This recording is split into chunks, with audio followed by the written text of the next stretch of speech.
Hello, my name is Jason and welcome back to I Have a Story.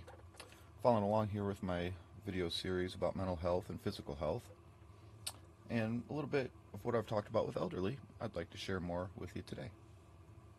I'm going to ask you to please like, subscribe, share my stories, help me build and grow, and hopefully have a beautiful community here of wonderful people.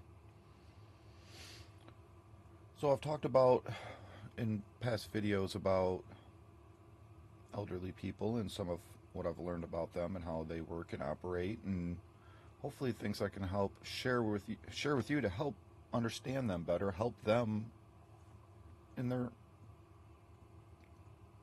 time of need. So I want to talk about here. I've also talked about in the past too about and this has really opened my mind to this, what I'm going to talk about in today's video. I've talked about how I've read articles about how they've put a computer gigabyte capacity to the human brain. That's made me, it opened my mind to start thinking in terms of the human body, in terms of electronics and specifically computers. I'm going to share some of that. So doing this, it helps us, it's words are, it helps us communicate what's in our brains and helps us understand and talk to each other. So when I started thinking about how our brain in a computer aspect, and let's put some more of our body into a computer aspect, we essentially have a hard drive that would be our long-term memory. We have a RAM, which would be our short-term memory. We have a power supply, which would be our heart. And we have wires that are our nervous system. And look at it in simple aspects like that.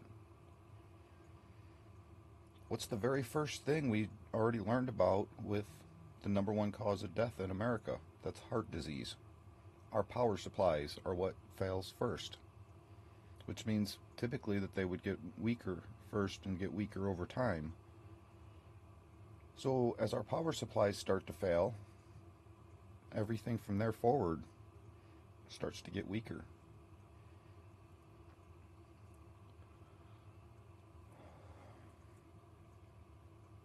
As that gets weaker, it's going to make everything down the road get weaker, like what gets transferred through our wires and the electricity in our bodies. We have to understand our bodies do have electrical current in them. We really are that battery in the Matrix, or whatever movie it was that the Matrix compared our body to a battery power supply. We do have electrical current in our body. Part of where you got to really look at all the things around us that affect our electrical frequency. It's amazing looking at power inverters and how there's different types of power inverters, and only certain electronics and appliances will run on certain power inverters. Right there, use the knowledge we have and just share it across the board with the other things that we know and want to learn about. So think about an elderly person over time as their power supplies start to get weaker, as their wires start to become more fragile. Think about how full the capacity of their hard drives are and how much is in that head. Decades and decades and decades of knowledge. And I want you to stick around to the end of this video and listen to a little bit how I share the correlations here and where I see more problems coming down the future for our adults. So as things get weaker and your hard drive gets fuller, we know this with computers. We've seen it with computers. As your computer slows down, it lags because it's getting more capacity being filled. The human brain works the same way. Now your brain has to shuffle through more and more and more gigabytes in order to get to that knowledge and get it up on the desktop for you to be able to see it in front of your eyes. Well, really probably in your brain where you're seeing it. And so when people get to be older, things get to become slower, in part because their capacities are getting to their limits.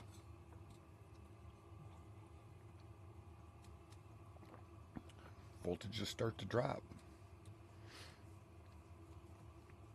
Now let's also compare that with the people today whose hard drives are so full of just fiction. We look at the elderly of our past whose knowledge and brain capacities, their hard drives were full of knowledge and full of relevant fact. Today we have so many adults and so many children being raised in a world of fiction. How's that going to affect them when their hard drive capacity gets to be full and their brain's trying to scatter through all the fiction and fact?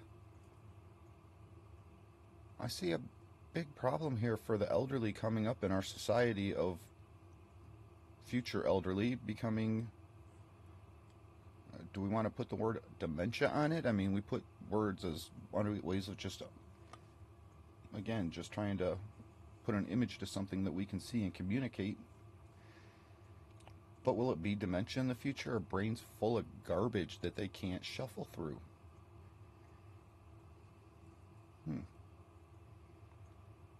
Now also look at this with elderly people, especially over the past, 50 years, not 50 decades, 50 years, 10 decades.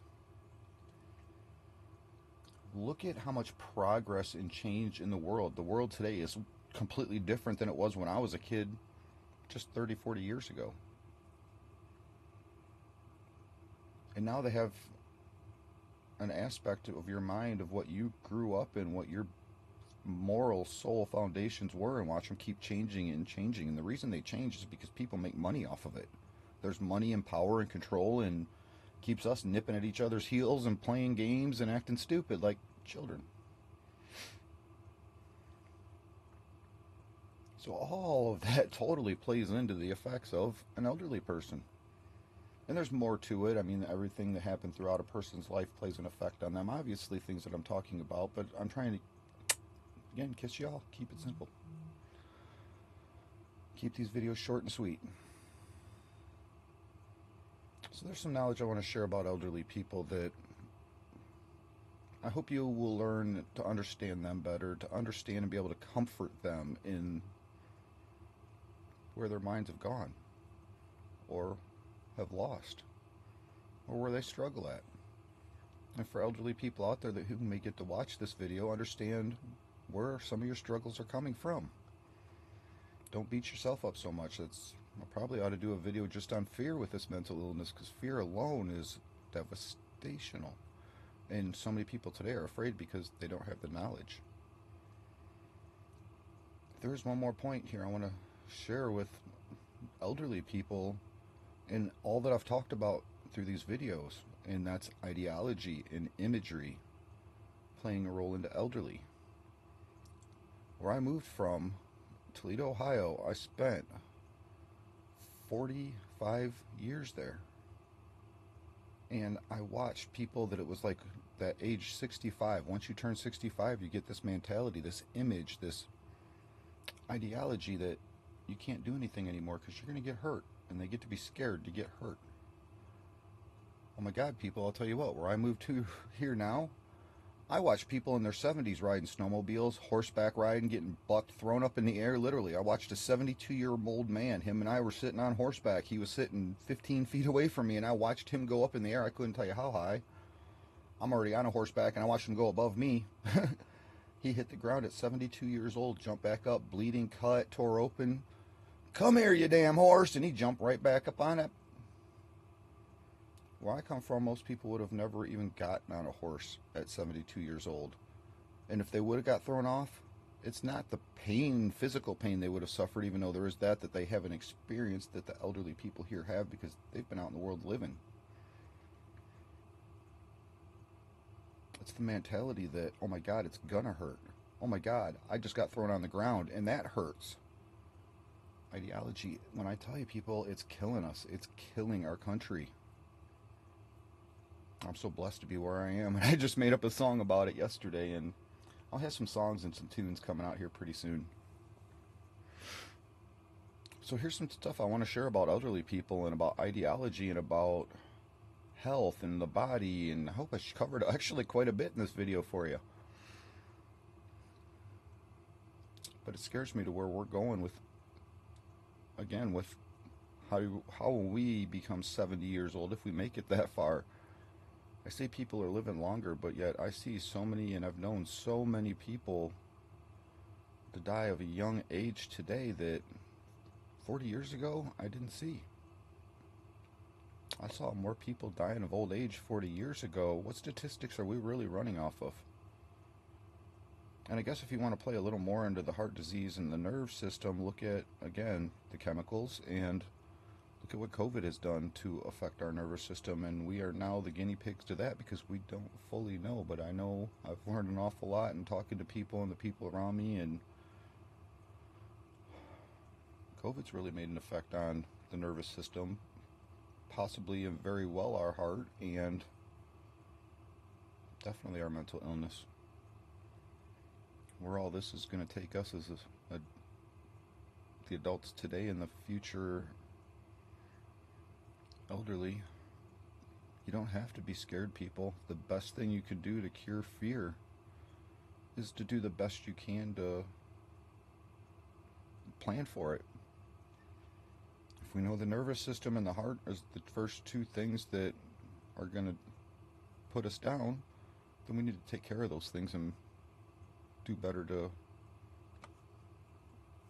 make sure that we live the best life we can for those things. And at that point, you can't be afraid anymore. From there, it is what it is. That's when you say it is what it is. It's not, I'm going to eat the garbage and then it is what it is. No, it's you do the best you can and then it is what it is. This mentality's created fear. More for future. I need to close this up, and this one's getting kind of long. I like to keep it under 10 minutes, and I know I'm exceeding that by now. So please like, subscribe, share. I'm trying to share some really good knowledge here and help people come back together, live a healthier life, want to live a healthier life, and have a better understanding of the things that are going on around us. I hope you all have